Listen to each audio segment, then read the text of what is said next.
So as you can see, this is a hybrid event. It's our inaugural roundtable, our first seminar, and we have a collection of about, I don't know, maybe 20 something people here at the moment around a square table, so a round square table.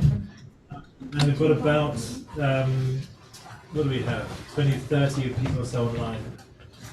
About 75 people coming in. There's about 75 coming in total. Good. I'm going to say a few words before we begin. We'll have 6 speakers today at the round table. There'll then be an opportunity to ask questions, to discuss, to explore some of the kind of themes and ideas.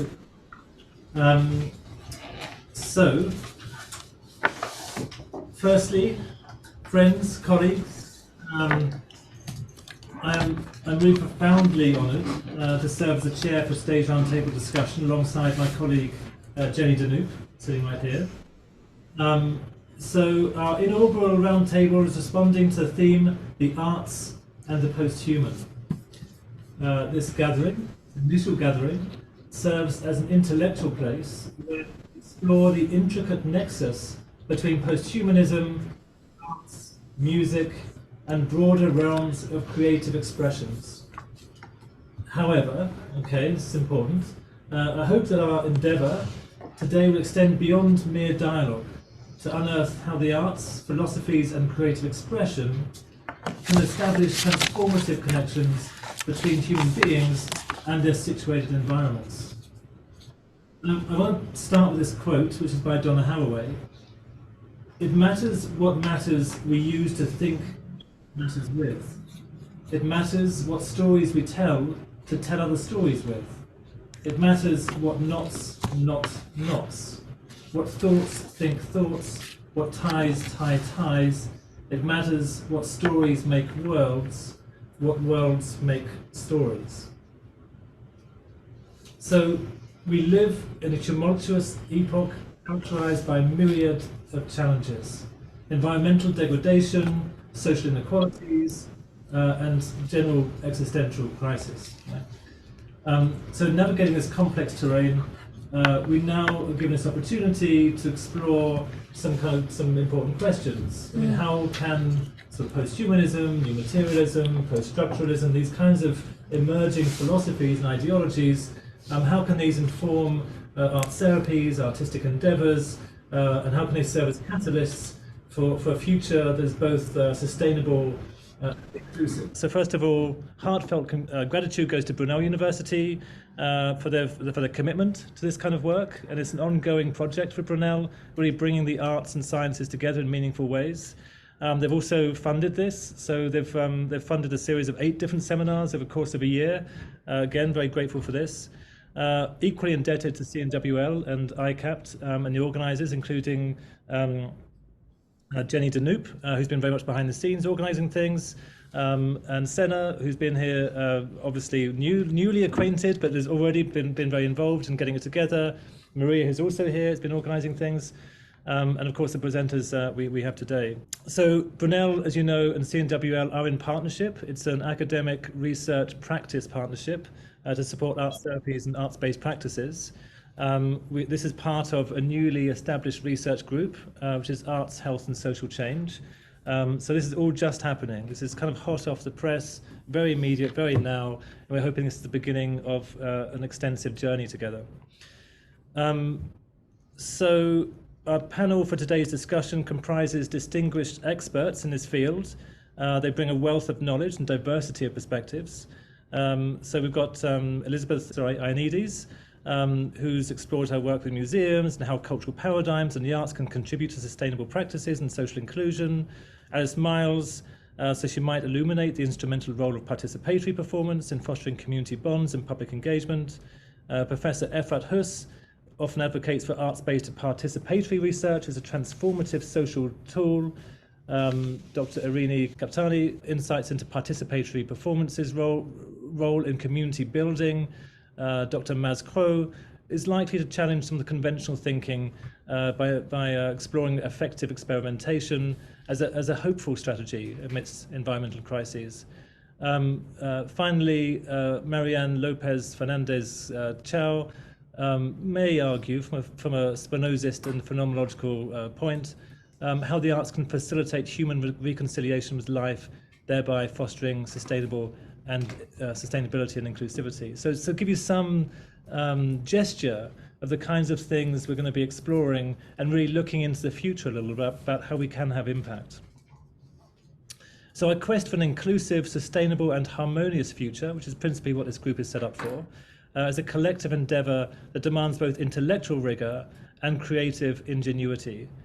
So it's my aspiration, I think perhaps all of ours, that the insights shared today will ignite not just theoretical discussions, but also practical initiatives. So thank you all for coming and for being here, participating in this early phase of this project.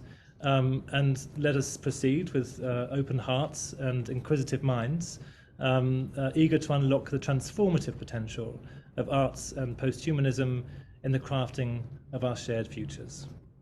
So thank you. And I'd like to introduce our first speaker, Elizabeth Ioannidis, is that right? Am I saying that yes. correctly? Yes. Thank you, Dominic. That's perfect. Okay. Thank you. So, education creator and art psychotherapist at the National Museum of Contemporary Arts in Athens. So Elizabeth is an art psychotherapist with a strong commitment to museum learning, art psychotherapy, health inclusivity, and the ways culture can contribute to education and health systems. She does inclusive educational programs that introduce participants to contemporary art while fostering imagination and critical thinking. So I'm looking forward to your presentation, Elizabeth. Thank you. Yes, over to you. Thank you. Good afternoon to everyone, and thank you very much for the invitation to be here with you. Sana is actually going to help me out with the presentation, I think. So yes. If you'd like to share that. Thank you. Okay. Just before I start, as Dominic said, I'm an education curator and art psychotherapist at the National Museum of Contemporary Art Athens, EMST, since 2002.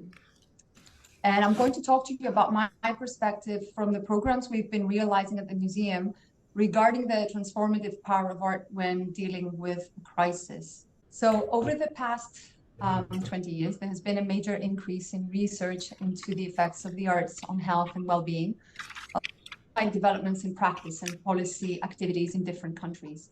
You've probably heard of the Health Evidence Network Synthesis report compiled by WHO, which is accessible online.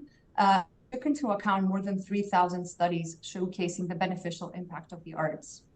Now, the cultural sector, and in particular the museum field, can contribute significantly to the so-called social capital with the aim of improving and strengthening public health, mental, physical, social, and psychological, on a collective and individual level. The purpose of museums is not only educational, it's also to support critical thinking, reflection, self-exploration, and self-awareness. Museums today perform multiple roles and offer their visitors a range of experiences. They remain guardians of history, heritage, and art, but they also develop research and learning programs. They're references of contact and cohesion and transmit values and ideas, hoping to chart paths toward a more sustainable coexistence, both with the planet and each other. Through their multidimensional approach, whether that's via exhibitions, audience engagement, participatory workshops, and even therapeutic programs, museums can effectively contribute to the creation of a democratized community based on inclusion. So art museums, as we know, are places where people come together, people with diverse life experiences, perspectives, interests, abilities, learning styles, identities, and traumas. Next.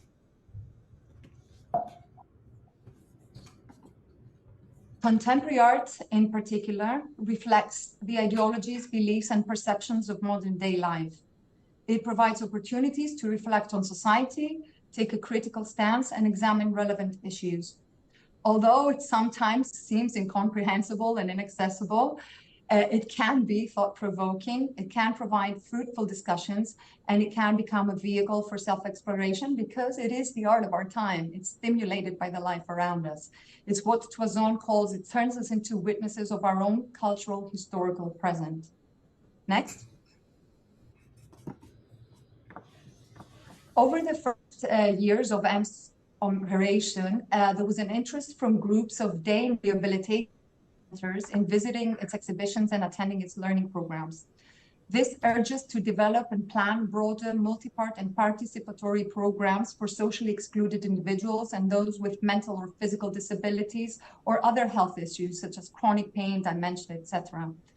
The experience we gained working with such groups eventually led to the development of the program EMS Without Borders, which was launched in 2009 by my colleague, education curator Marina Tseku.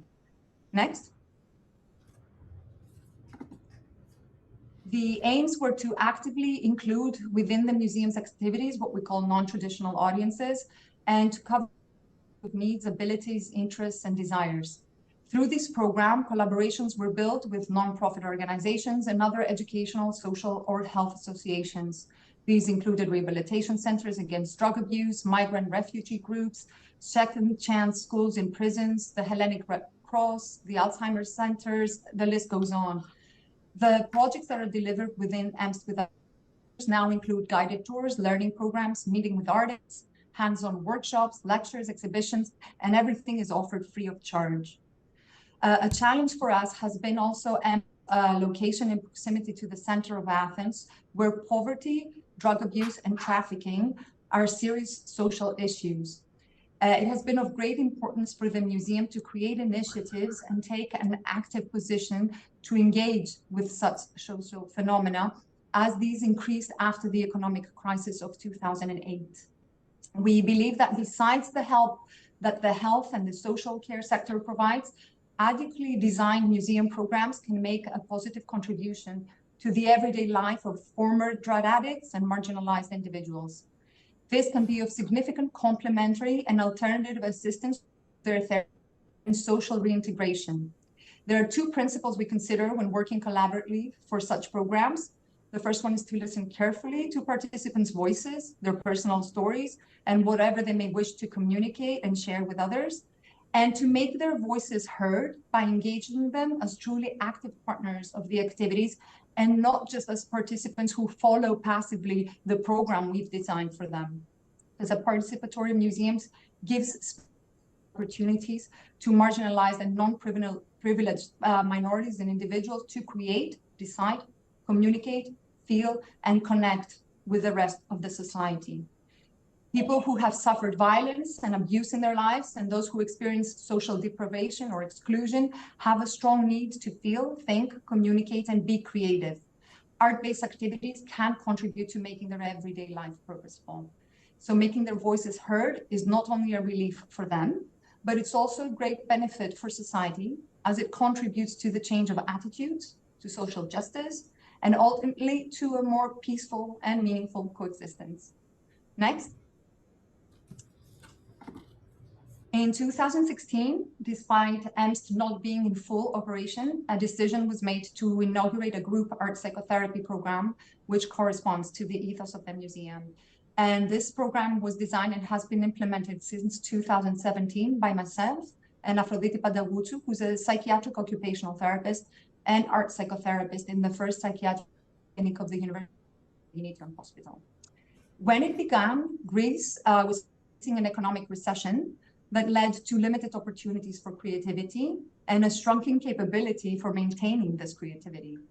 So the aforementioned institutions, in the spirit of synergy and mutual support, decided to collaborate, with this collaboration constituting a political act in the sense of action in public life, as the ancient Athenians perceived the term politics. Next. To conform with the museum's open access policy, the program is offered to participants aged 18 and over through an open museum's website and social media. And this approach is intentional as we want to open it up to the public from all walks of life to be given the opportunity to participate. Next. It focuses on the contribution of art to the development of critical thinking, or collection of personal experiences, the cultivation of expression, honesty in facing personal biases, making careful judgments, problem solving, and reality testing through discovering connections between artworks and the participants' daily lives. At the same time, the museum serves a space where participants interact through a communal process with other physical, psychological, and social components. Next. Healing is a unique process for each individual, encompassing all aspects of self, mental, physical, emotional, spiritual. Social support and community are vital elements in this process. So therefore, dialogue and cooperation are important in enabling individuals to make connections between inner and external reality. The feedback we received from the groups we've realized has urged us to permanently establish this program at EMST. Next. So to showcase how important the arts are in transforming our lives, something that started in Montreal years ago, and of course in the UK many years ago, but recently found ground in Greece, is that in 2021, a memorandum of cooperation was signed between the Ministry of Culture and the Ministry of Health for the planning and adoption of initiatives that use the arts and culture as a preventative and therapeutic treatment to promote the mental health and well-being of its citizens. And this, of course, is art on prescription. This is a project that is included by the Ministry of Culture and Sports in the National Recovery Plan Greece 2.0, financed by the European Recovery Fund, with a total budget of 10 million euros and a horizon of implementation until 2025. Now, we're in the pilot phase right now, and here you're looking at the former Deputy Ministry of Contemporary Culture in the 12th Co-Museum Conference, which he was presenting the proposals that were submitted in the prescription scheme, 2 of which were by our museum. Now, just a very brief mention before I close regarding one of the biggest crises humanity had to face. So overnight, COVID-19 disrupted what until then had been thought of as familiar, self-evident, and taken for granted. And everyone reacted differently in an effort to process, comprehend, and deal with the stimuli emerging from this encounter with something so unfamiliar and unexpected. So as we know, art reveals, entertains, excites, turns us into dreamers, fighters, and travelers. So in a very difficult period that we were all going through due to the pandemic, art could uplift us and above all, unite us. Next. Our education department, wanting to honor the health professionals for the valuable work and the tireless support they offer to the community, created the program EMST for Health, aiming to assist in reducing through art the intensity and fatigue and open a window to dream and creative expression. So the health professionals. Yes? Sorry, just one more minute here. Is that okay?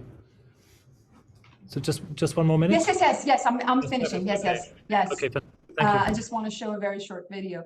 The health professionals who wished to participate expressed their interest by sending us an email. Next. So then they received in their email a work of art from the collection. Next. In the form of an electronic card. Next.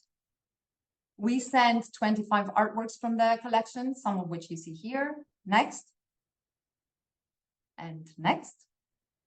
And on their own time, they converted the work, they were inspired, they felt, they dreamt, and they sent us their response in whatever form they wished. Next.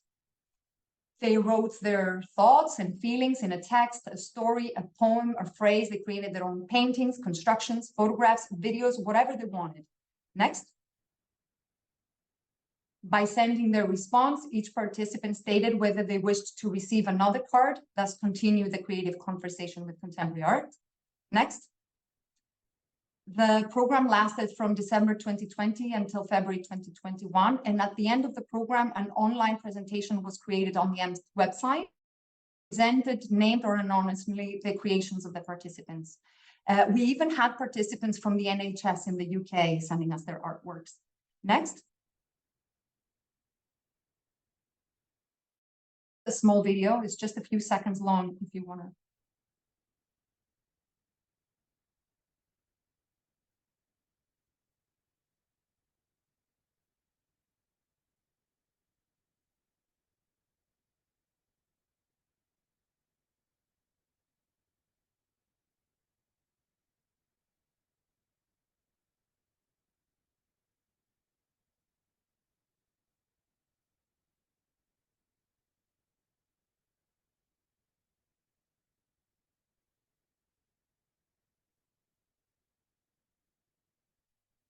So the way trauma and a crisis is experienced is different, but art appeals to everyone. Next. Museums, through their programs, can provide a platform for any kind of expression and can create a safe environment for that expression, ultimately transforming our society. Thank you.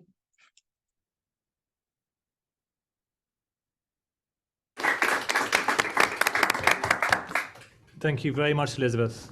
We're going to move swiftly on to the next person. Like I said, there will be an opportunity for discussion and questions once we see the presentations. So I believe the next person is Alice, is that right? So Alice Miles is a lecturer in art psychotherapy with a background in philosophy, art therapy, and Lacanian psychoanalysis. Her research interests include ethics and aesthetics in quantitative methodologies in art psychotherapy and the regeneration of reflective practices. Alice's contribution may provide a unique perspective on ethics, aesthetics, and their role in sustainable and inclusive practices. We'll see. So we'll launch straight in. We're staying in Greece. So Rosie Bradotti raises the question for contemporary feminism following the post-human turn. What is the post-human future of those who were never fully human? The feminine is here already, the not all human, in relation to a classical humanism dominated by the structure of the man of reason. In Judith Butler's monograph, Antigone's Claim, the Sophoclean figure of Antigone is an example of a certain feminist attitude or impulse, a counter-figure in relation to the authority of the state, and a social order based on classical humanist structures of communicability and intelligibility. For Butler, Antigone emerges as a political figure when the limits to representation and representability are exposed. In considering the arts and the post-human, can we draw on Antigone as a model for the role of feminist aesthetics and a radical ethics in decentering anthropos? In Liliana Cavani's cinematic reworking of Antigone, I Cannibali, decomposing corpses amassed on the streets in a city somewhere in the future, Creon has announced an edict forbidding the burial of bodies. Under this sovereign law, man has defied ancient laws and has entered into a nightmarish world. Cavani describes the film as an angry poem about peaceful resistance. The cannibals are the outcast. They are those who disrupt the civic order and reject all social constraints because their minds are free. Tiresias, the mythic blind seer, is recast as a young prophet of the cannibals, washed up on the sand to bring a message of love and a hope in a language nobody understands. In Cavani's adaptation, Tiresias becomes Antigone's accomplice in performing funeral rites on the dead, and with her is executed at the end. Where the play enters into the post-human project is in Antigone's position in relation to the social order, or bios, and the natural order, or zoo. Ecofeminism and feminist new materialism call for a bios-zoo continuum, a radical extinction of the human subject as we know it. Post-human ethics involves imagining a collective subject. Does Antigone exemplify something of this continuum? Is she a model for the post-human subject? Within Lacan's ethics of psychoanalysis, this continuum is formulated as the space between two deaths. Lacan asks, was Sophocles a humanist? In both Cavani and Sophie de Rasp's more recent adaptation of Antigone as political asylum seeker, this space between two deaths is established beyond the police, in the prison or the forensic secure unit. For Lacan, Sophoclean heroes are those who lead their thoughts to graze far off. Tragic heroes are always beyond established limits, separated in one way or another from the structure. For Lacan, the Sophoclean hero is at the end of the vein of humanist thought. It is on the edge of humanism, at its limits, in the attitude that the race is run. New materialism asks for a second coming of the sign, and for this Lacan is much criticised within posthumanism for his prioritization of the phallic master signifier, his harnessing of language within the cultural anthropology of Claude Lévi-Strauss's formalization of the move from nature to culture. In ecofeminism, the woman-nature nexus is a model for political governance. I won't play nature to your culture. However, for our current purposes, in Lacan's Ethics of Psychoanalysis, he is searching to nail the aesthetic function, the beauty effect of tragedy and the monstrous beauty of Antigone. He asks, what is the surface that allows the image of Antigone to rise up as an image of passion? His answer is the optical phenomenon of anamorphosis.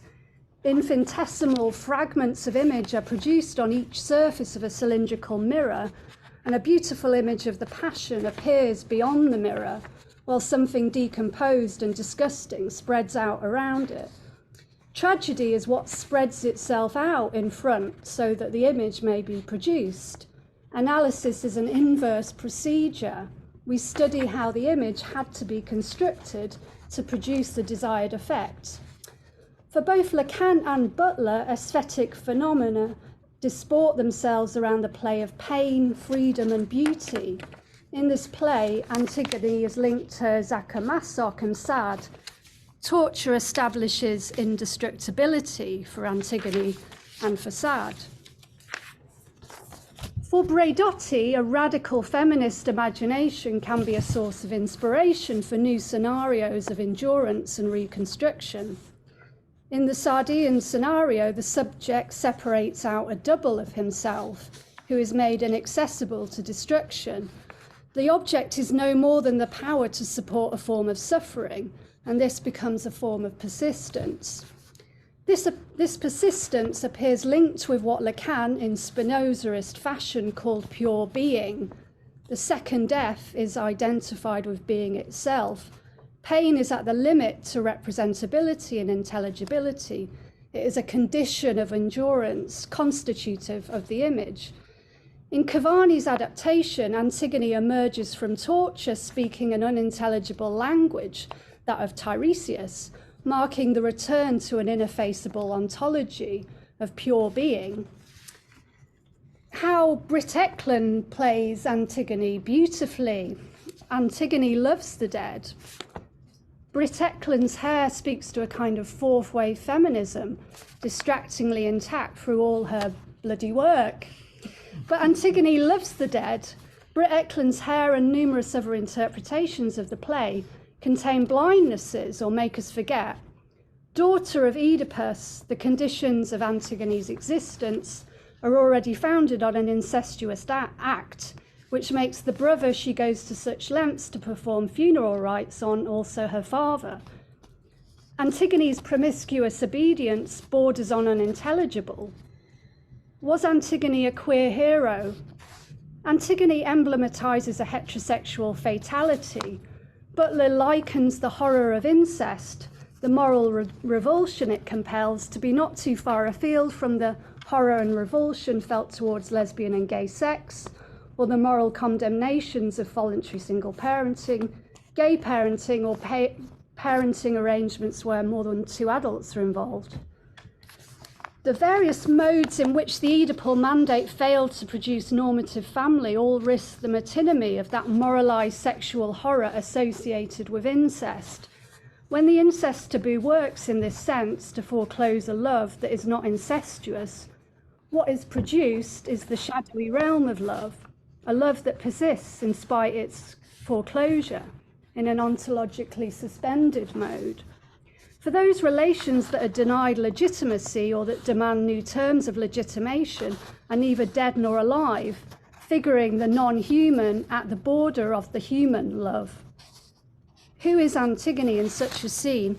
What are we to make of her words, words that become dramatic events, performative acts?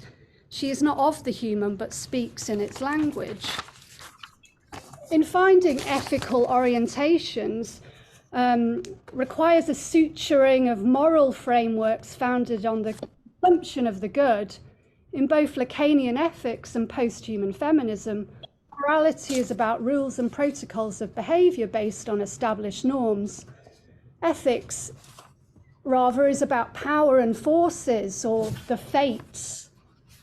Post-human ethics involves imagining a collective subject as the we who are not one and the same, but we are in this post-human predicament together. Within this project, LGBTQ plus theories and practices are taken up in their potential for a queering of the normative idea of the human built into humanism. Aesthetically, post-humanism disrupts or skews the golden mean as represented by Leonardo's Vitruvian body, a healthy, well-proportioned male and white model. In trans feminism, the ethics of self-transformation is a collective relational political project. In Deleuze and Guattari's treatise on becoming intense, becoming animal, there is no subject of the becoming except as a deterritorialized variable of the majority. There is no medium of becoming except as a deterritorialized variable of the minority. As we question whether the arts are the medium for this becoming, scientists, tech billionaires build bunkers to inhabit a space and time between two deaths. Following Antigone, the question I leave as a remainder is, who will clear up all the bodies? Thank you. Thank you.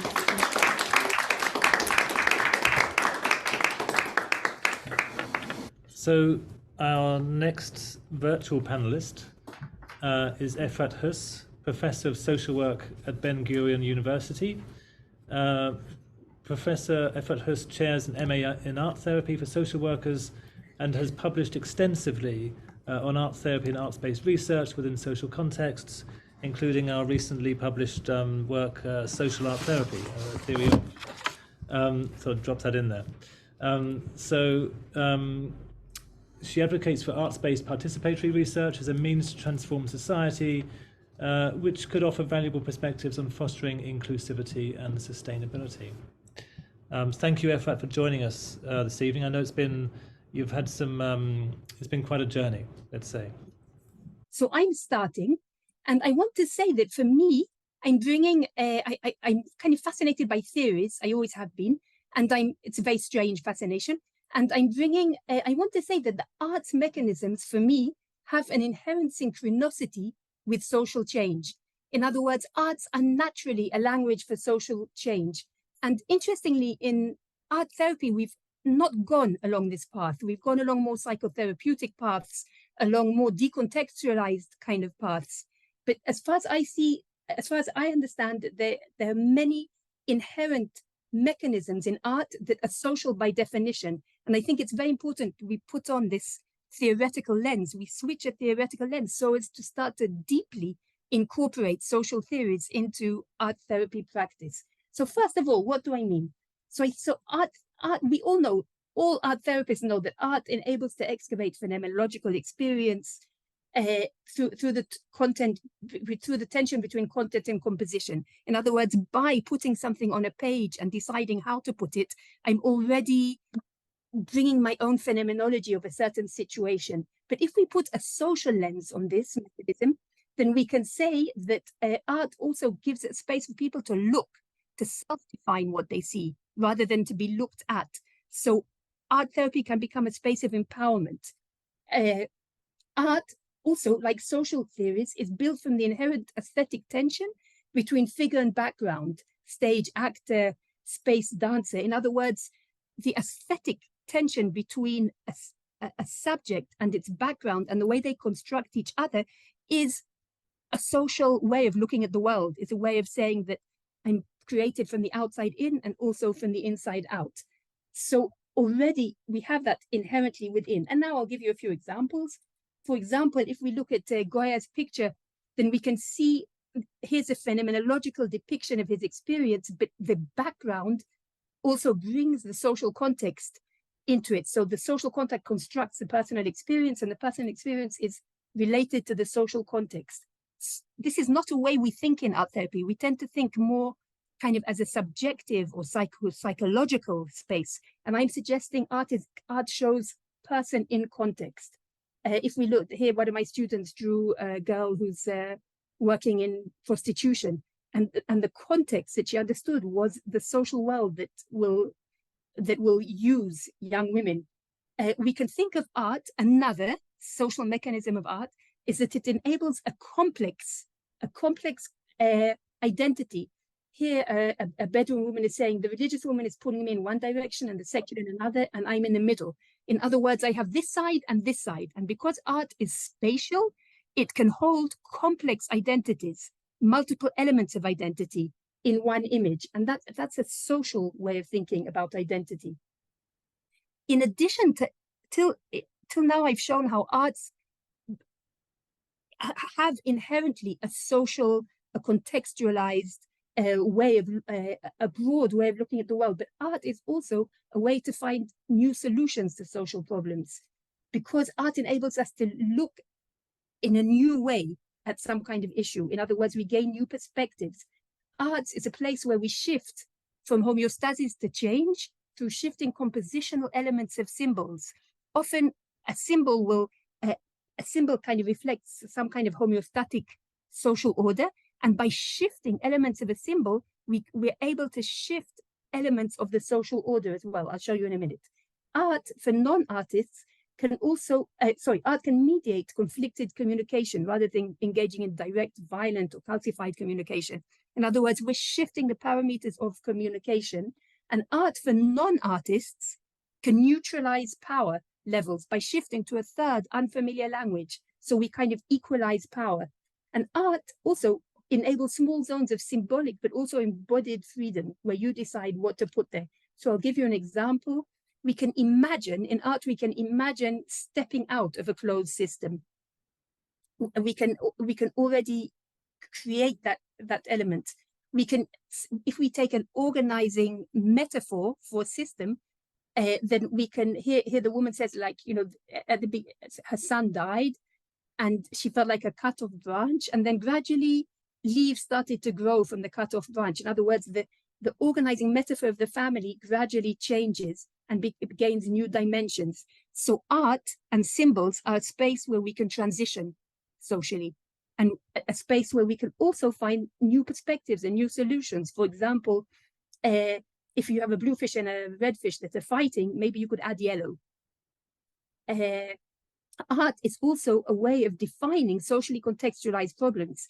Here we have an image of a Bedouin, a very impoverished Bedouin child who's showing how, you know, bad roads and create many accidents. Life is not safe, but he can also show his resources, which are the family. So this may be different from psychological theories of what is a resource and what is a problem.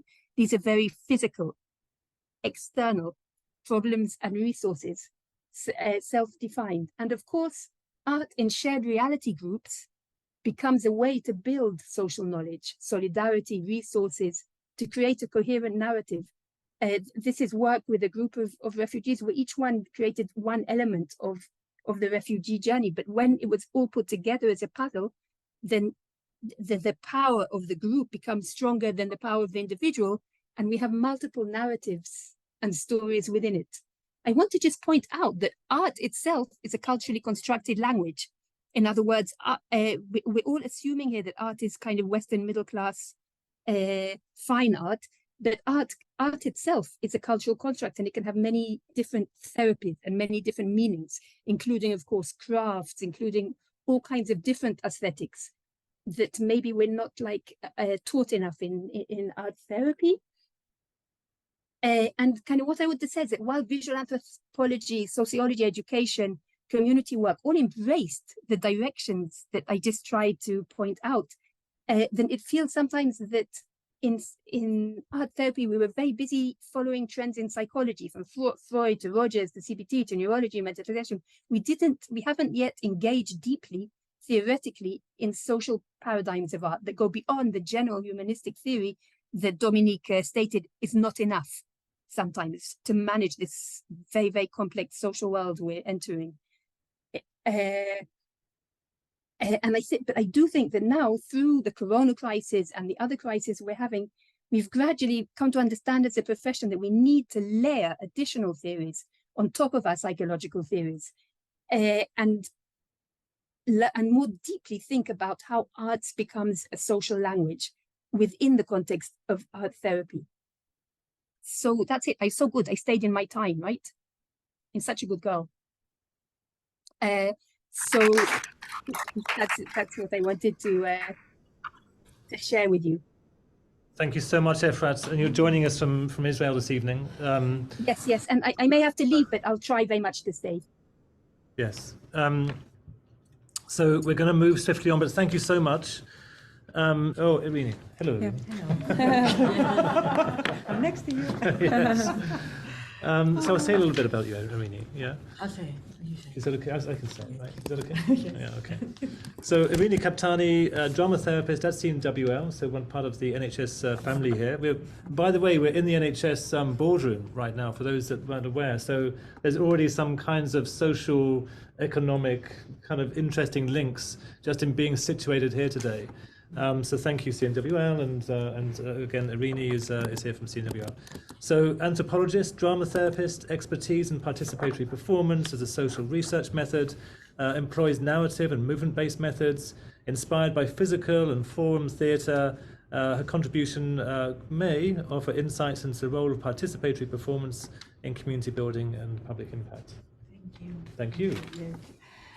So I just actually they put us really very nicely together with Efrat. Efrat talked about how art can add to social theories, and also social theories can add to arts. And I would talk about how art can apply social theory.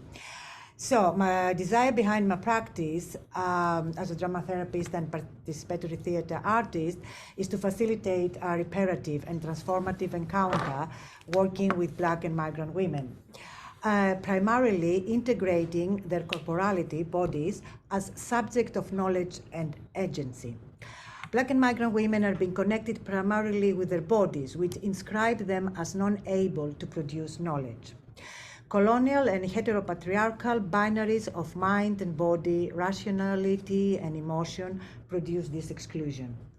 There is the belief that white men are disembodied and universal.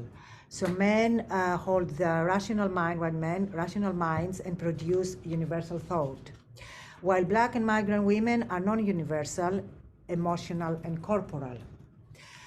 During European colonialism and later in the modernity, the philosophical, cultural, and political approach of humanism was conceived. That is, human is the center who needs to gain control over nature and anybody else linked to corporality. Now, post-humanism is a critique on humanism, as the latter excluded other ways of knowing based on local, situated, and intersectional lived experiences. It formed power-driven binaries of who can be a knower and who isn't, to justify land expansion and create privilege. This exclusion is dehumanizing. I quote Maldonado Torres, 2007, a decolonial scholar, that defined these exclusions as misanthropic skepticism. Statements like, "you are human," take the form of a question. Are you completely human? "You have rights" becomes, "why do you think that you have rights?" I argue that white people cannot profess universal all-self social knowledge when othered bodies are excluded from this universality. This is achieved by foregrounding the body as a creator of knowledge, and this is where art and therapies come in. Gross's perspective, a feminist philosopher, on knowledge is that of an active process that is mistaken for a cerebral products of ideas rather than body impulses with desires and corporality. In response to this, we need an epistemic disobedience, Cross-Fogel, another decolonial scholar, 2002, that includes the bodies and intersectional ways of knowing, and non-extractive self and social practices. Within these practices, minoritized people become the knowers, who act from an intersectional epistemic position. Theatre is about body, place, relation, and recreation in present time. When applied to social and self-change, becomes a toposomatic method. It's something that I coined, that is a connecting place, environments, and bodies. In the theatre workshops, participants transform into spect actors. It's a Boelian forum theatre notion. And as Alfred said, looking at themselves acting. When you act, you can look at yourself acting.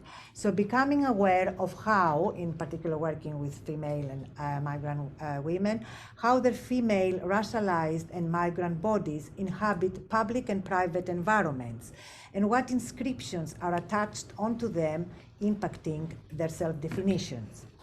In the workshops, as you will see in the following videos, I'm going to try to show you 2 videos, they activate their bodies by creating and intervening in the theater images or scenes of the lived experiences for reparative change.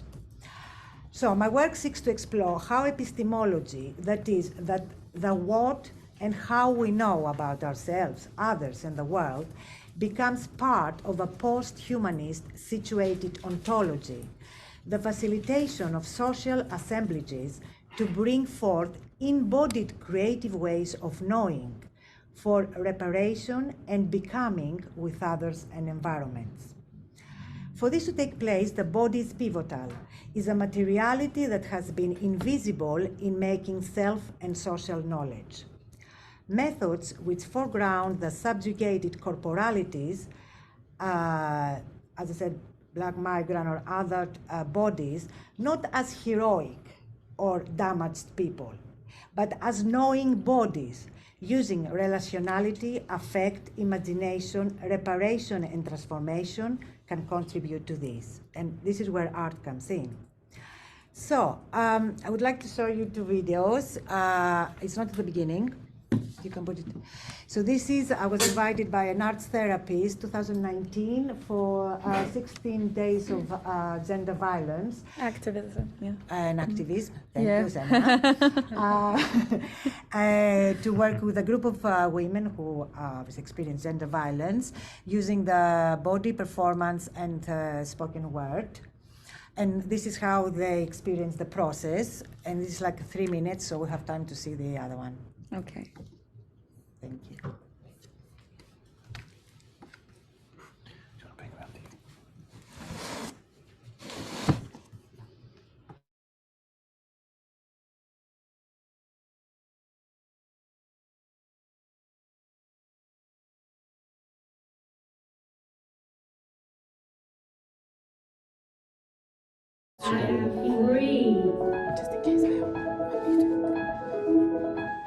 Domestic violence is a topic that I haven't really opened up about, but I have been a witness to.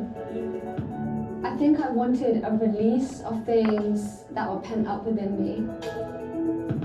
I wanted to overcome my anxiety. I wanted to boost my self-confidence, and I thought the only way to do that is to be in a group of like-minded ladies who have all gone through the similar thing in their lives. Being involved in the project has helped me to use the medium of art therapy, performance if you like, to explore and express my thoughts and feelings about a very difficult time in my life. I wish I had the strength to take control of my life. I wish I'd stood up and fought back sooner. With hindsight. Even though we've had these experiences happen to us, they don't have to define who we are as we go forward in life. It's a therapy that's not prescriptive. It's not one that's clinical in a medical setting. It's almost a form of medication, to use your body, to use movement to express yourself. It took the lid off that suppression, that oppression, and it allowed us to flow again together and individually. Art can be anything and everything you want it to be, and you're allowed to explore that. I I'm tired of settling for what I don't deserve. I'm flashing my way out of toxic relationships and asserting my dignity and pride. When you think about past trauma and past issues, because you're so closed about it, you don't have the chance to listen to other people's perceptions. It's being able to give your body that permission to be free and Can you have a bit of that? Bit more. Just a bit more. That. Just a bit more. Yeah, just to finish here, I think. express it in a way that you've always wanted to be able to express it, because this time it's done with consent. Yeah. We all. And the next video is working with three feminist academics, Umut Erel, Tracy Reynolds, and Maggie O'Neill, and another theatre artist, Francis Rifkin.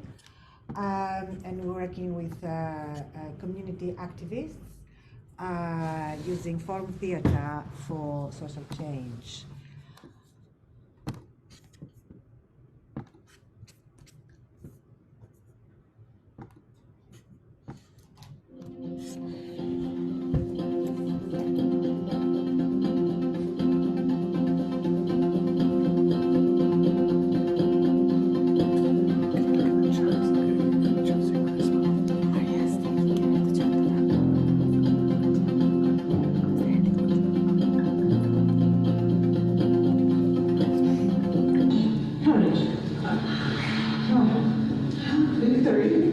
Strength, fighter, fear again, the transition, courage. Well, theatre is about the theatre of the oppressed and the oppressor, and you know that's something I've grappled with most of my life as a migrant woman, as growing up in the northeast of England, especially with the racial tensions, especially at the time that I was a teenager. I realised that it was really having an effect on me in changing the way that I saw myself, you know, because by embodying what the oppressor looks like, or like what it's like to be the oppressed, and even by just doing these visual things, you like start to understand those things in your body. And I think that felt like working with the body to kind of retell the narrative, retell the story, and to move all those things to the present time, because you're like dealing with it now. 1, 2, 3. 1, 2, 3. It's just 1, 2, 3. But the more you do it, the more you realize that you can change how you feel, you can change your tone of voice, but just using just those limited numbers. That for me is quite powerful. Powerful because I myself have very limited English vocabulary. It empowers you to start feeling, to be able to respond to certain scenarios. Hey, oi! Keep your own rubbish off the floor. Somebody here who's paid to do this job, give me a... Okay, Rini, thank you so much.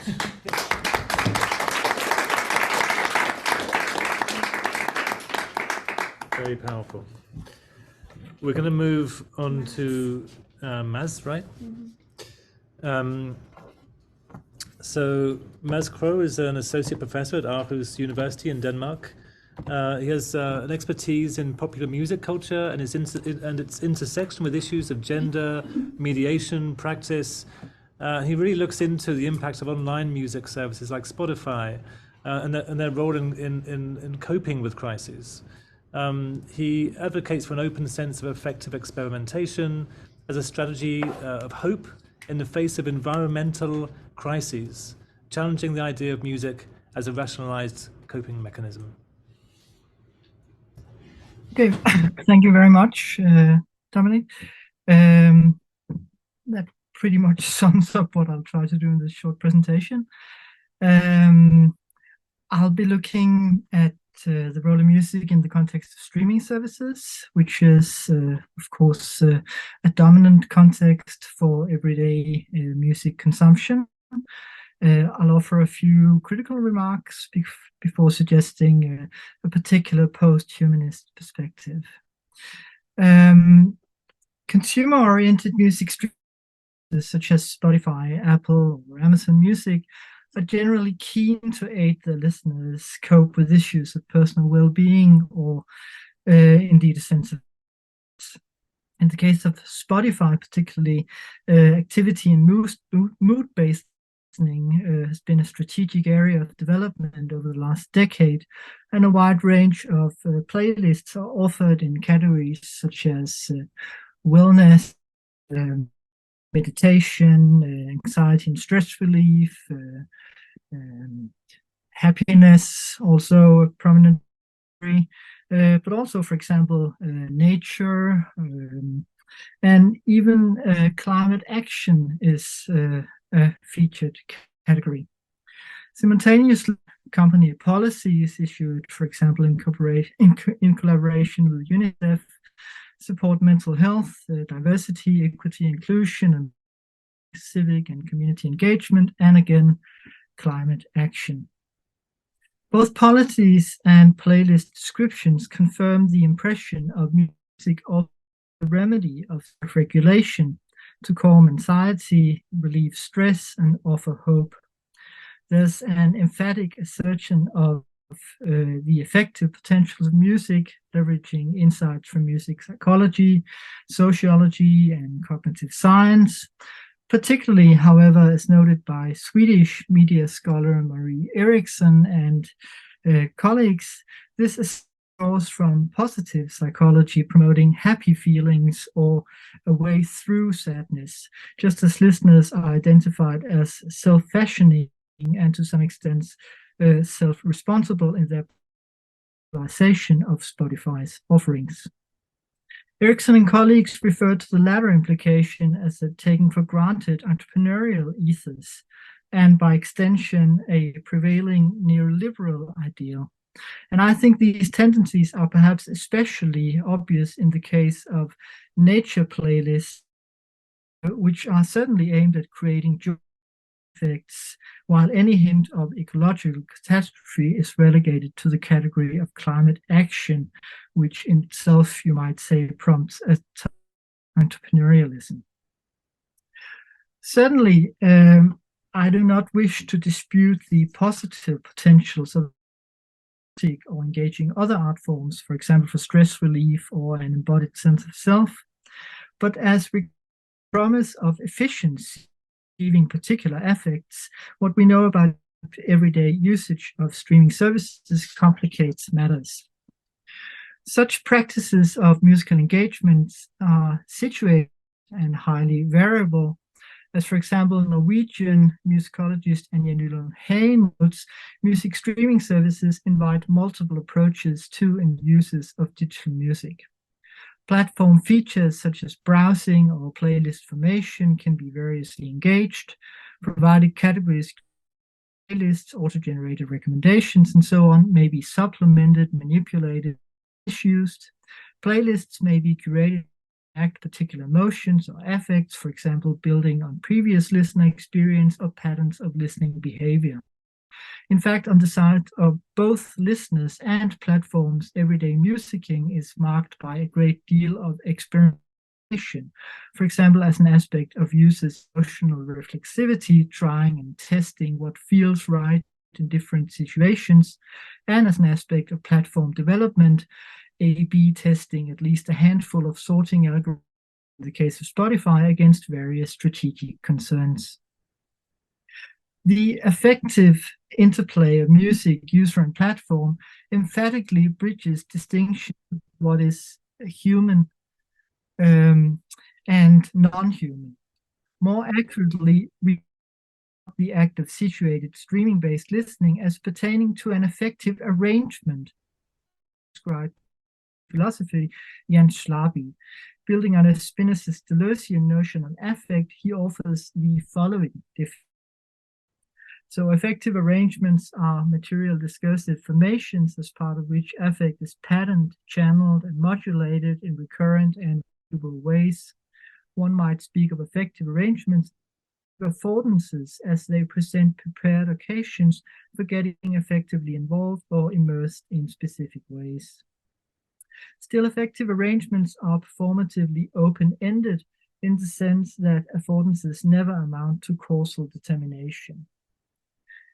It is this latter implication which makes claims about clear-cut efficiency problematic when it comes to using music as a coping mechanism.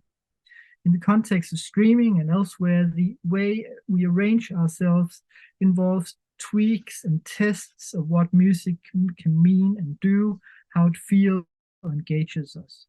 To cultivate musical affects, for example, playlist formation, is to negotiate some sense of repeatable effects in the face of contingents or unpredictability as situations and factors reveal new potentials.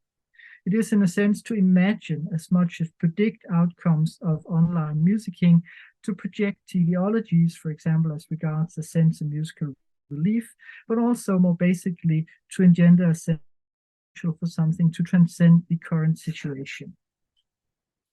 Together, we have explored this theme of teleology and potential under the heading of affective experimentation, which we claim holds three characteristic features. Thus, affective experimentation crafts milieus aimed at representing hitherto hidden or unnoticed aspects of the social world, engages with unpredictability in a non-linear, for example, playful way, imagines tests or in other ways gives the future a provisional form. In a time of multiple crises, perhaps the sense of non-linear potential or open, which is implied in the notion of affective experimentation, is of greater importance than allegedly predictable ways of using music as a coping mechanism.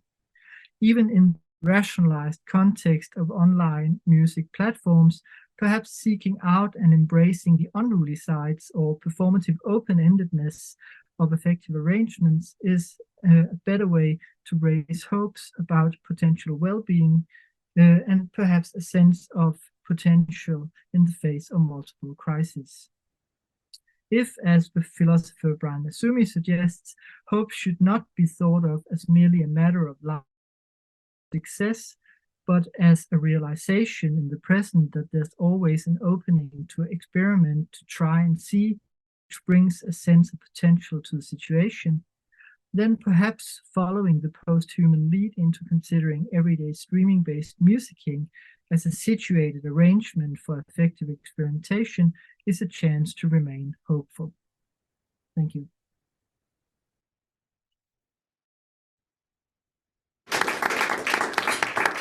Thank you, Nez. So it's great to see some more musicality in there. I'm going to move on swiftly to our last panelist, Professor Marianne Lopez Fernandez-Cao. So Marianne is a renowned art therapist with a strong background in fine arts, psychotherapeutic intervention, and sociology. She directs the research group EARTDI, which focuses on the applications of arts in social inclusion. Marianne's contribution to Roundtable centers on how the arts in a Spinozist and phenomenological context can reconnect humans to reconciliation with life based on listening, fostering a more sustainable and inclusive future. Thank you, Marianne. Thank you very much, and thank you for this honor of being part of this roundtable. Can you see my presentation? Yes. Yes. Okay, thank you. The content of my presentation is more sharing some thoughts that something really solid, but I really would like to present my presentation with matter matters, which is quite different in Spanish, but I like very much in how it sounds in English, and also it has to do with mother. So it has to do also from a feminist perspective. So I was very obedient, and then I put the question, in what specific ways can posthumanism, art, music, and creative expressions foster a deeper connection between individuals and the environment, paving the way for a more sustainable and inclusive future? And I want to share with you some key items which has to do with this the beginning of the self and the subject in modernity, which is a subject without history, and as you told in the different presentation, nearly without body and nearly without flesh. And then the second part, I would like just give some items about the ocular centrism. I am from art therapy, from visual art, and I'm very aware how vision has replaced the other senses in a way, and have a look to the narcissistic eye and also the nihilistic eye and the loss of resonance. And then the other two parts are more positive than I propose, and from the assertoric side to the alethetic side, and the importance of matter in our therapy. So in a way, I agree with most of and I'm in line with the other presenters that it says that, well, we in a modern project that started with the French Revolution, but also in art with the Renaissance, from just one point of view, just only one eye and not two eyes. And that has come to a very individualistic sense of the self, not being in a community, in a way impartial, disembodied, and absolutely alien to the world. And I would say much more alien to the world, that the one that wants to dominate the world. And as Johanni Palasma, which is an architect that I like very much, says, this subject has hosted the intellect and the eye, but has left the body, our memories, our dreams, and our imagination homeless. So it has also to do with the elimination of complexity, the isolation from the world, the estrangement, and related to that,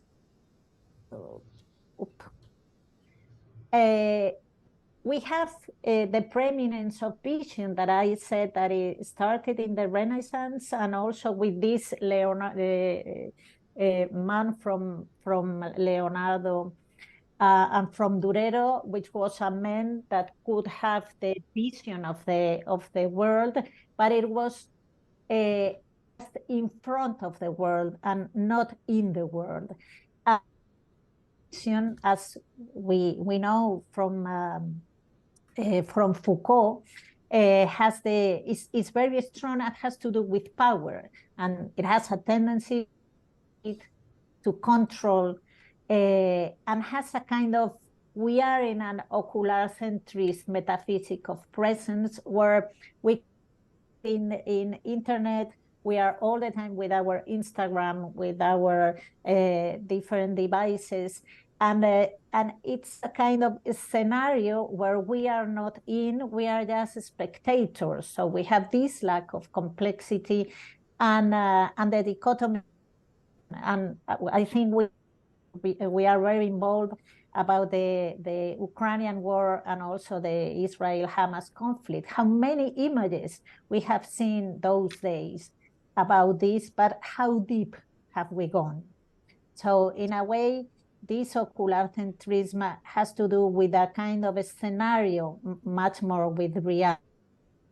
So this narcissist eye is detached from the fundamental and social connections in a way, or it is a nihilistic eye that has a mental alienation from the world. So the world becomes an hedonistic visual journey without.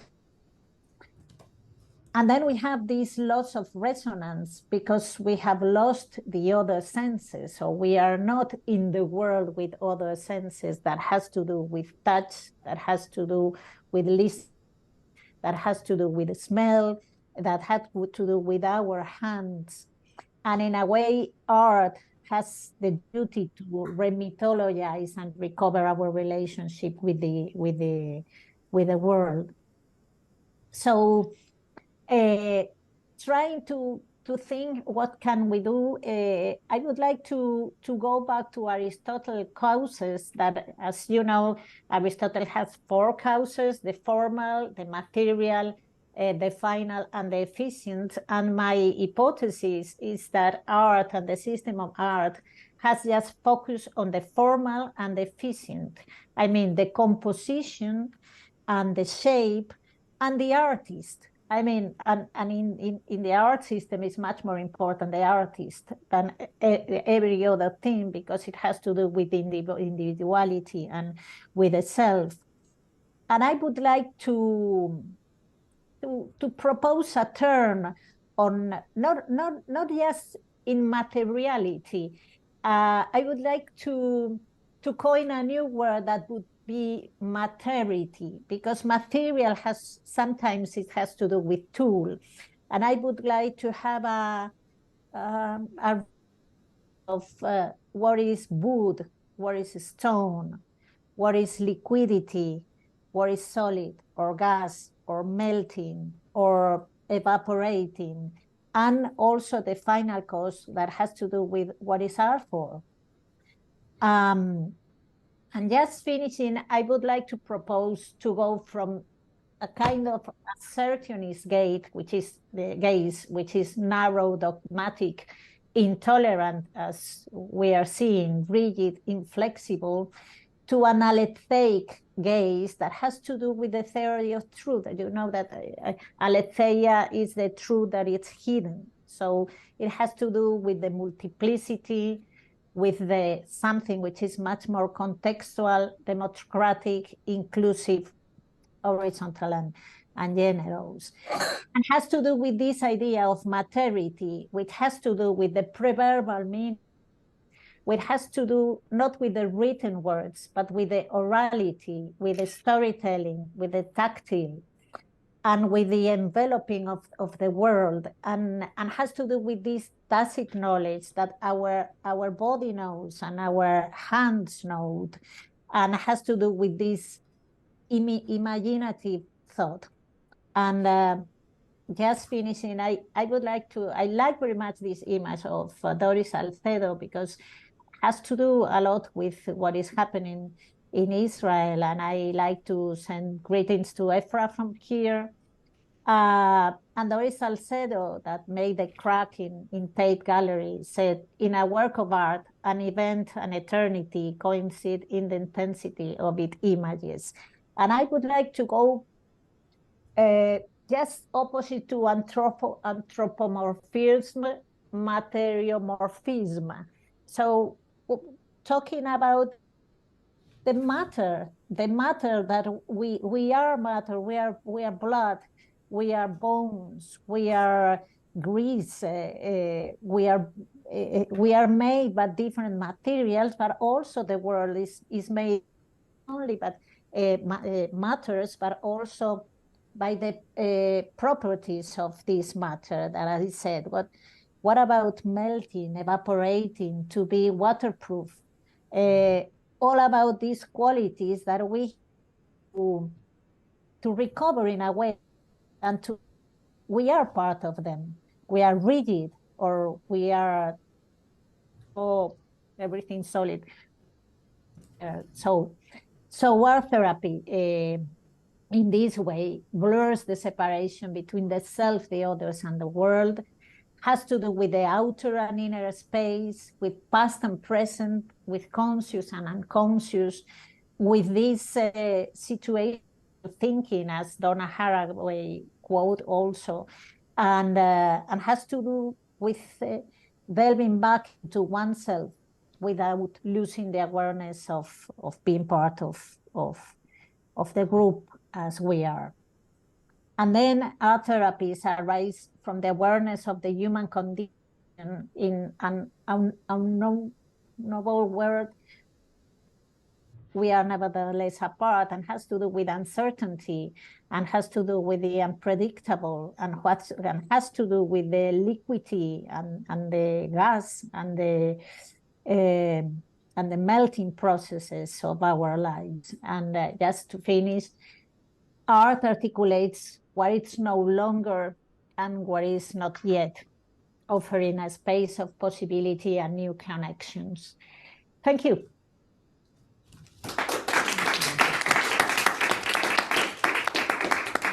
So Marianne, thank you so much. I think a lot of themes are becoming more evident and coming together, sort of interwoven in this very complex but beautiful way, actually. So I'm really somehow feel quite proud of these contributions, and there's something like very weighty about it too, like an ethical weight.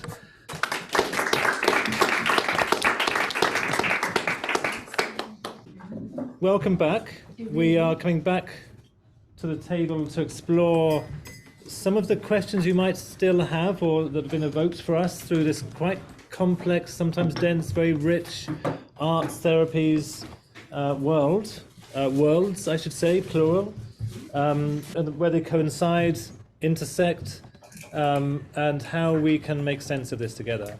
One of the things that Senna has been working at while we've been offline is creating a mind map of all these different ideologies and how they intersect, which I think is a great idea.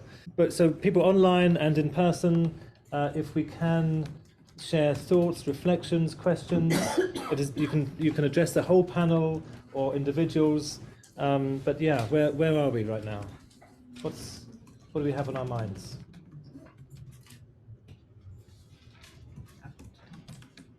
Irini. Yeah. Yes. I would just want to connect with last speaker, Marianne. Yes. That I really like this concept of materiality, materity, because this kind of, I mean, you know, we have the theories, we have the experience, we have the practice, but a lot of times there is a risk of reducing it to tools. And she mentioned that about and tools. It's a very humanist way, you know, the tool to the technology, the tool, the materials to expand, to take over, to extract. So I really like that that you bring us into attention that materiality is not to be used as tools, but as themselves, and how we immerse into them instead of using them. So I like that, make me think about that. And the other speaker, Efrat, it was about the arts and the social. That is interesting to, that we can bring reparation, we can bring healing without to be either or. You know, it has to be either psychology or or social. Sociology, yes. Yes. This kind of maybe like is as well as we said, these binaries, these dichotomies that it come from a humanistic tradition. That it could be, it would be interesting to work on. Marianne has her hand up. Marianne. Yeah, thank you very much. Well, my reflection was also in what you said, because when we work in a therapy, sometimes I get very worried about how our therapists use materials, and they don't realize what they are using for, that they are from walks, that they are just sender, that they are just wood, and therefore I said that much more important that material is the matter they come from, and also the property that I think they are also very important in drama therapy. I mean, flexibility, rigidity. We are not rigid. We are not flexible. I mean, all this comes from the properties of matter, from the properties of the world. And we can be, I don't know, transparent. No, none of us are transparent, but we said that we are transparent when a person, it's clear, for example. So I think it's important, and I would like to introduce a feminist perspective, but because the use that Scholastic make from Aristotle he said that matter was the feminine and the form was masculine. So the form was always much more important than the matter, because matter comes from mother, and the form is the idea from the Platonic way of thinking, where the artist put the idea on the matter, imposed in a patriarchal way. So the creation has been defined as violence on matter. So the sculptor takes the idea from the matter from a violent way. So I think we have to think about it. Yeah, I will not speak anymore. Thank you. I also wanted to respond. I'm sorry, I couldn't find my little hand, so I didn't put the hand on. I'm very, very tired. I've had a very... so I just wanted to say that, to say thank you, and I appreciate that point about binary, kind of between psychology and social theories. But often I feel art therapists, we don't learn enough social theories to look at art, to look at what we're doing through those prisms. And I think it's really, really important. Often we go into extremely high context social situations like wars, disasters, and we're using only humanistic theories. And this can be amazing, but it's a shame we can't layer a few other ones. We don't have to choose. It should all be like layers. You know, like we have so many layers of theories, but we need to layer a few more theories that will help us look at things through systemic, social, critical theories. Look at art, look at what art is doing. So that was my point, and I totally agree with you that kind of it's not this or that. Within this somewhere is bound the complexity of feminist theory. I think we are entering a new sort of era of what it means to be a feminist, what it means to begin to work with some of those complexities around body and mind, let's say, and how we make those bridges. So I'm kind of interested in that theme, because a lot of people spoke to both feminist theory and the body, and I think Marianne, you just also pointed to this, where the body is sort of somewhat marginalized. And there's the kind of some mental forming principle is privileged, and this is then identified with men, you know. So so what are your thoughts about this in terms of arts therapies? What are your thoughts about this? Well, there's a comment here from Nicola just saying, I was really interested in the concept of considering social theories as well as psychological theories. Yeah. And then Cassia, me as well, I come from a psychotherapy background. I wondered if there were particular social theories that you might suggest I could look at, please. Okay, so we have a couple of questions here too. We can park my feminist one about social theory. So extending the humanist sort of knowledge base and saying actually humans, there is a collective sense of being human and all that entails. Maybe the socially minded amongst us might share some thoughts about the social aspects. So what does it mean? Social. What are good theorists in this area? I mean, this is a psychotherapist asking who might be thinking more individually or in a clinical space and thinking about transference and countertransference and that relationality in that space. What does it mean to broaden that out into a much wider context? If is that a legacy? Have you found your little hand now? I found it. So I just, I'm so glad to. So I'll just answer really quickly, and I'll just say kind of that returning to Marianne's, I can always listen to Marianne for hours, but returning to Marianne's point about embodiment, but also about feminist theories that she always brings in, and I agree. Kind of, it's like, we had feminist theories, but somehow they got cut off from the whole kind of medical psychological model. And many of those feminist theories suit art therapy so much. So if we talk about feminist theories, third world feminist theories, critical social theories, systemic theories, all of these theories have ways of defining art, ways of defining therapy, methods, settings, roles of therapists that emerge from that theory. And they could easily be included as additional layers on top of our wonderful layers that we already have within art therapy. And this is the moment, but I have written a book with many of these theories inside it. So it's possible that that's one possibility. And I think art so lends itself to shared reality groups, which are different from psychotherapeutic groups. I think I'll shut up. I'm too tired. I'm talking too much, so I'll stop. Maybe if you wanted. We mentioned post-humanistic theories, feminism. We've got embodied in the subjectivity as well, which sort of decolonial theories. From that. Yeah. So we've got.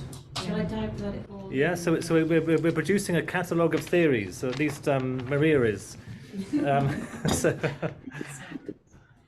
All of these can be brought down into specific art therapy practices. So we have another question here. So about artificial intelligence. So I wondered what the panel thought of artificial intelligence and or virtual reality, what role it might play in art therapies. So somebody who'd like to respond to that. So thinking more about the kind of digital space, virtual environments that are produced through these digital spaces, what this means for sort of therapeutic actions or affects in the art therapies.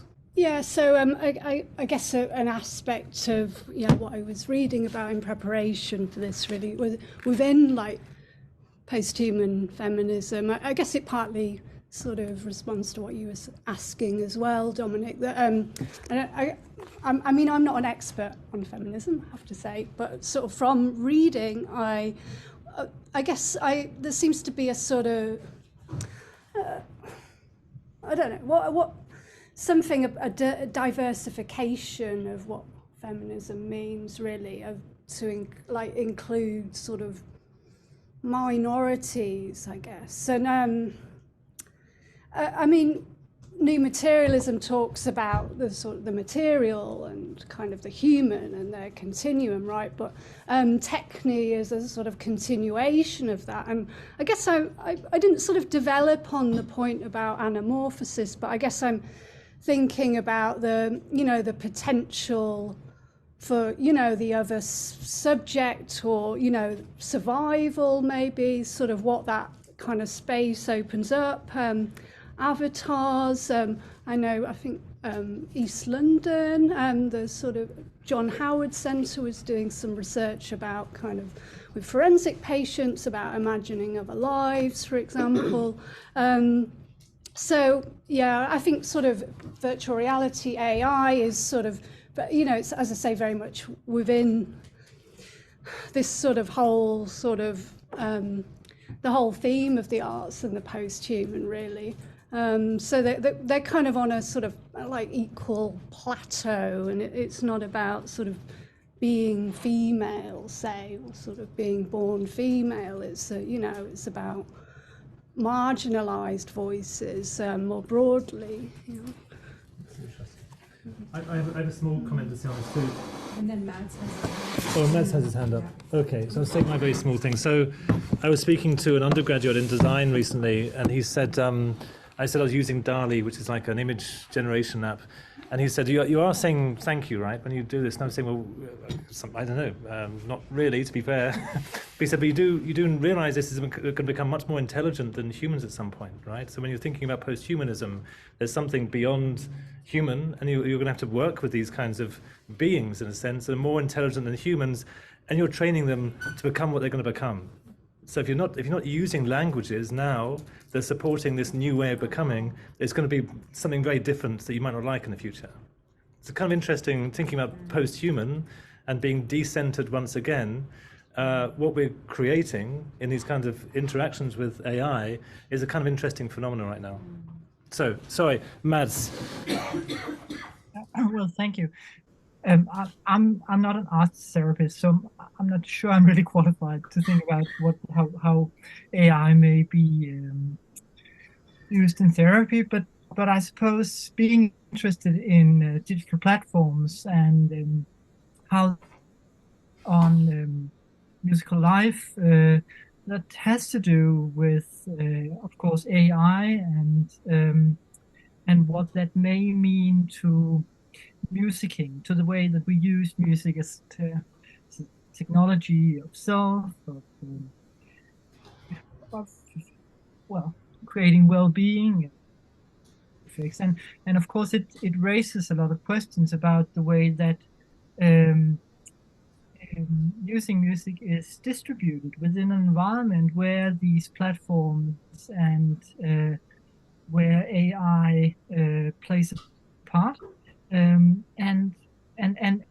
of course, so that calls for post-humanist thinking. It calls for perspectives from science technology studies, assembly theory, network theory, or related types of thinking, which may look into this complex environment of entangled humans and non-humans. And I think perhaps, especially with AI, there's always this issue of a kind of rationality. I mean, we're talking about models based on big data. They're always formed with certain strategies and but on the other hand, there's, I think, really a need for keeping an eye on the contingency, which is also always part of these systems. So perhaps when thinking about therapy, I think the idea of experimenting with these systems, not merely taking the effects that they promise or the rationalities that they feature for granted, but trying them out. I think that's perhaps important. Elizabeth has said something in the comments, if we could just hear from her as well. Yeah, so we've got so one of the health issues of trauma, such as triggering, are addressed in the museum space. So thinking about the safety of that environment for people who might be quite vulnerable and easily triggered by things they might see or hear or feel in that space. Yeah. Do you mean that it can be triggered? The trauma can be triggered in the museum, or it can be tackled in the museum? Because both can happen. Yeah, so re-traumatized. So whether somebody can be. It depends. Everything actually influences the experience. The way a person feels when they enter a museum, we need to consider that and how they come in. The architecture of the building can do that in itself. And the way the collections actually and what they address, but it's also how you address issues and how you want to move forward, because all of these elements can actually become the issue of investigation during a psychotherapeutic session in a museum. So it's very important to know how a person enters in the museum and what they want to take. It's also much easier for people to possibly in a museum. It's a more comfortable environment when they're exploring their emotions, because they're not like clinical settings, that might feel artificial or might feel very, surrounded by doctors. People might feel more afraid to open up. So it's a more relaxed environment in a sense, but this is a whole lecture on how the museum can actually assist someone in dealing with their trauma. But it can also trigger trauma. That's for sure. If a person doesn't know how to handle the individual, for example, there are a lot of programs that take place by artists or by education curators who are not trained professionals. So people have to be really careful how they tackle these issues. Okay, so we're gonna. So thank you so much, and it does make us think about how different spaces can be used. That are different from more medicalized spaces, right? So there's something about that can be, and I know I've met patients who said I won't come into the hospital because I've had such bad experiences there. I'm not coming back to therapy, because of the experiences I've had there. So it's kind of, and vice versa. Some people feel very safe. So it's thinking about how different spaces can be used. Marianne, you put your hand down, or you're still there? Yeah, no, I guess. First, I wanted to talk about the artificial intelligence, and then I wanted to talk about museums. But now, related, as I'm a bit rebel, when it started artificial intelligence, I started to read about hands when we were the developing of our hands make a lot of changes in our brain. So this thing that we make, which is really easy, it was incredible change in our brain. So I think it's very interesting how we, as almost have been started to do technology and art at the same time, and we started to talk to develop language at the same time as art. So it is really these parallels of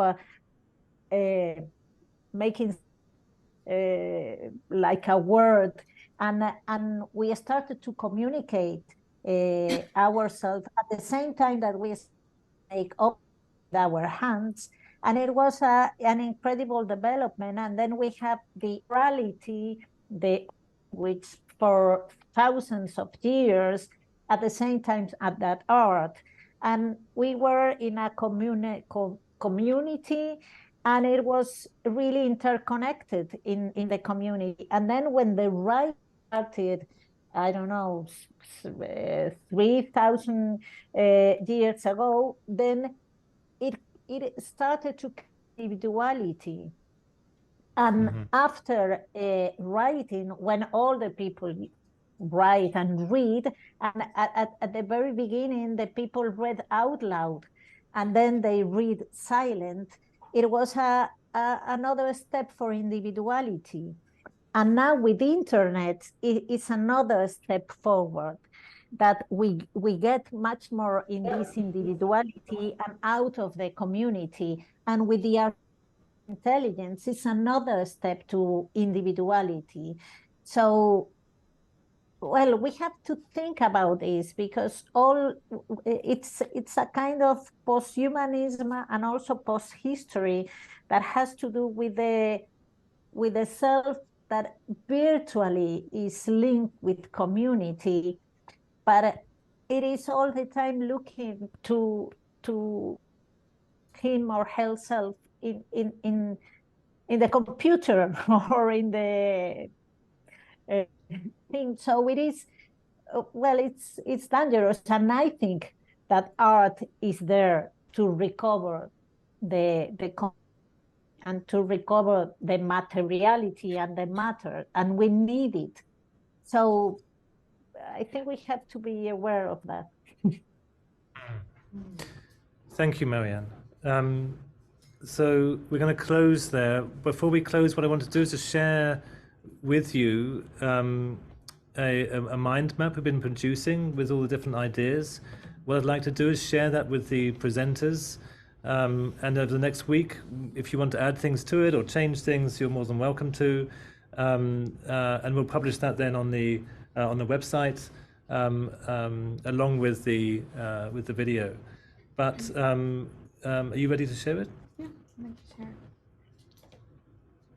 Whilst that's happening, if I can just remind everyone that the next seminar takes place on the 21st of November, so please bookmark that. And the next seminar is looking at eco art therapy, and Marlies, who I think is here as well this evening, Swanepoel, will be in South Africa, but presenting with Diane Eagles, who's from the NHS, who's been using natural spaces for art therapy practices. From her project. And with a participant, yes, exactly. And it will be hybrid, so in here and online, so please join us. Yeah. So hopefully you can see the beginnings of this highly complex. I don't know how Senna did this. I don't know. I only told her just before the meeting that we were going to be doing this, and she's worked miracles. So it's not computer made. Yeah, it's that AI, right?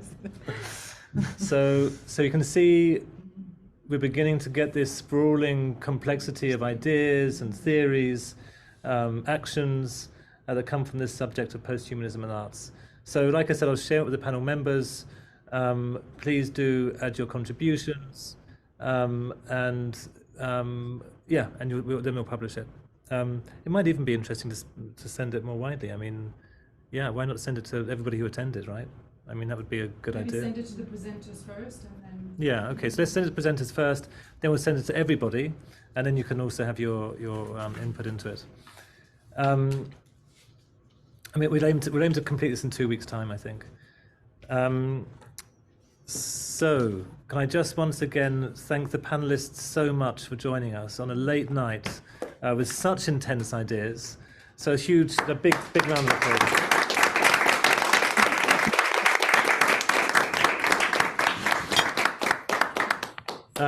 And yeah, that's our session over. And thank you to the organisers once again. Thank you, Jenny. Thank you, Senna. Thank you, Maria. Thank you, everybody, for being here. Thank you to the audience. So yeah, big once again, everybody. To everybody, thank you. Well, space for people to ask, to put in some questions that weren't answered, because I know Kawari had a question, for example. Well, we'll be here for another 15, 20 minutes or so while we just have teas and coffees and what things. about the slides? I was thinking some of the slides I would like to have access to. Would it be I can possible? check with the presenters how they feel about that, and yes. then I can get Davide and Senna to send them out with those that agree. Yes, thank you. And we have a QR code to receive your feedback about the event if you have 5 minutes to spare. The last. It's our first one, so there's a lot to learn. Yes, exactly. Yes. We still have 29 people and counting, so please do take a moment to share your feedback. Oh, and Marianne's actually doing it. That's amazing. Thank you, Marianne.